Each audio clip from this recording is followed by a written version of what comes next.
ಎಲ್ಲರಿಗೂ ನಮಸ್ಕಾರ. ನನ್ನ ಹೆಸರು ಕುಶಲ್. ನಾನು 3ನೇ ತರಗತಿ ಓದುತ್ತಿದ್ದೇನೆ. ನನ್ನ ಶಾಲೆಯ ಹೆಸರು GLPS ರಂಗನಾಥಪುರ.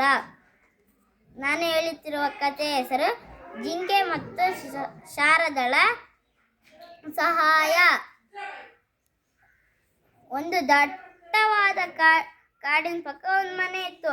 ಆ ಮನೆಯಲ್ಲಿ ನವೀನ್ ಕುಮಾರ್, ಅನ್ನಪೂರ್ಣ ವಾಸವಾಗಿದ್ರು. ಅವ್ರ ಮಕ್ಕಳು ಯಾರು ಗೊತ್ತಾ? ಶಾರದಾ. ಅವಳು ಸ್ಕೂಲಿಗೆ ಹೋಗ್ತಿಲ್ಲ, ಇಲ್ಲ, ಅವಳು ಚಿಕ್ಕ ಹುಡುಗಿ, ಅದಕ್ಕೆ ಅವಳು ಶಾಲೆಗೆ ಹೋಗ್ತಿದ್ದಿಲ್ಲ. ಅವಳಿಗೆ ಆಟ ಆಡೋಕ್ಕೂ ಯಾರೂ ಇದ್ದಿಲ್ಲ. ಅಲ್ಲಿ ಒಂದು ಮನೆ ಇದ್ದಿಲ್ಲ, ಅವ್ರ ಮನೆ ಬಿಟ್ಟು. ಅವಳು ಒಬ್ಬಳೇ ಆಟ ಆಡ್ತಿದ್ಲು. ಅವಳು ಒಂದಿನ ಆಟ ಆಡ್ಬೇಕಾದ್ರೆ ಒಂದು ವಿಚಿತ್ರವಾದ ಶಬ್ದ ಕೇಳಿಸ್ತಿತ್ತು. ಆವಾಗ ಅವಳು ಹೋಗಿ ನೋಡಿದಾಗ ಒಂದು ಜಿಂಕೆ ಮರಿ ಅಳುತ್ತಾ ಇತ್ತು. ಅವಳು ನೋಡಿ ಎದುರ್ಕೊಂಡ್ಬಿಟ್ಲು. ಅವಳು ಮೆಲ್ಲನೆ ಹೋಗಿ ಮೈಸೂರಿದ್ಲು. ಆವಾಗ ನಿಮ್ಮ ಅಪ್ಪ ಅಮ್ಮ ಎಲ್ಲಿ? ನಿನ್ನ ಹೆಸರು ಏನು? ನಿಂದು ಊಟ ಆಯ್ತಾ? ಹಂಗೆಲ್ಲ ಕೇಳಿದ್ಲು. ನೀನು ಎಲ್ಲಿಂದ ಬಂದೆ? ಹಿಂಗೆಲ್ಲ ಕೇಳಿದ್ಲು. ಆವಾಗ ಅದೇನೂ ಅಂದಿಲ್ಲ, ಸುಮ್ಮನೆ ಅಳ್ತಾ ಇತ್ತು. ಅವರಪ್ಪ ಅಪ್ಪ ಬಾಯಿಲಿ ಈ ಜಿಂಕೆ ಮರಿ ಅಳ್ತೈತೆ, ನಾನೇನು ಹೇಳಿದ್ರು ಏನು ಅಂತಿಲ್ಲ ಅಪ್ಪ ಅಂದ್ಲು. ಅವಾಗ ಅವರಪ್ಪ ಇದು ನಾವೇ ಸಾಕೋಣಲ್ಲ ಅಂದರು. ಅಪ್ಪ ನಾವೇ ಸಾಕೋಣ ಶಾರದಾ ಅಂದ್ಲು. ಅವರು ತುಂಬ ಸ್ನೇಹಿತರಾದರು. ಅವ್ರು ಡೈಲಿ ಆಟಾಡ್ತಿದ್ರು, ಮರದಿಂದ ಎಲ್ಲ ಬಚ್ಚಿಕೊಂತಿದ್ರು.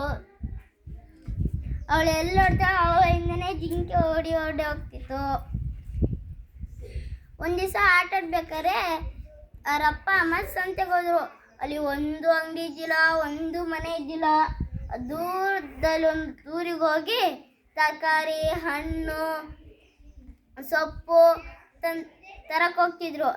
ಅವಾಗ ಕರೆದ್ರು, ಬಾ ಶಾರದಾ, ನಾವು ತರಕಾರಿ ತರಕ್ಕೆ ಹೋಗೋಣ ಅಂದರು. ಅಪ್ಪ ನಾನು ಬರಲ್ಲಪ್ಪ, ನೀವೇ ಹೋಗಿ, ನಾನು ಜಿಂಕೆ ಜೊತೆ ಆಟಾಡ್ತೀನಿ ಅಂದ್ಲು. ಅವಾಗ ಅವಳು ಆಟಾಡ್ತಿದ್ರು. ಅವಳು ಓಡ್ಬೇಕಾದ್ರೆ ಕಾಲು ಜಾರಿ ಬಿದ್ಲು ಗುಂಡಿಯಲ್ಲಿ. ಆವಾಗ ಕಾಪಾಡಿ ಅಪ್ಪ ಅಮ್ಮ ಅಂತ ಕೇಳಿದ್ರು. ಆಗ ಯಾರೂ ಇದ್ದಿಲ್ಲ. ಆ ಜಿಂಕೆ ಬಂದೇ ನೋಡ್ತು. ಇವಳು ನನಗೆ ಸಹಾಯ ಮಾಡಿದ್ದಾಳಲ್ಲ, ಇವಳಿಗೆ ನಾನು ಸಹಾಯ ಮಾಡಲೇಬೇಕು ಅಂದರೆ ಒಂದು ಉಪಾಯ ಮಾಡ್ತು. ಅವಳು ಅದ್ರ ಕೊಂಬನ್ನ ಹಿಂಗೆ ಬಗ್ಗಿಸ್ತು. ಅವಳು ಎಗ್ರಿ ಆ ಕೊಂಬನ್ನ ಹಿಂಗೆ ಇಟ್ಕೊಂಡ್ಲು. ಆವಾಗ ಅದು ಹಿಂಗೆ ಎತ್ತಿ ಬಿಡ್ತು. ಅಷ್ಟರಲ್ಲೇ ಅವ್ರ ಅಪ್ಪ ಅಮ್ಮ ಬಂದರು. ಇದು ನೋಡಿಬಿಟ್ಟು ತುಂಬ ಖುಷಿಯಾಗಿ ಎಲ್ಲರೂ ಖುಷಿಯಾಗಿ ಆ ಜಿಂಕೆನ ನೋಡ್ಕೊಂಡ್ರು. ಈ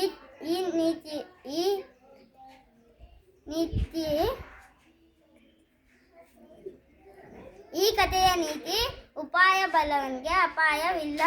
ಕಷ್ಟದಲ್ಲಿದ್ದಾಗ ಯಾರ ಸಹಾಯ ಮಾಡಿದವರನ್ನು ಮರೆಯಲೇಬಾರದು. ಧನ್ಯವಾದಗಳು.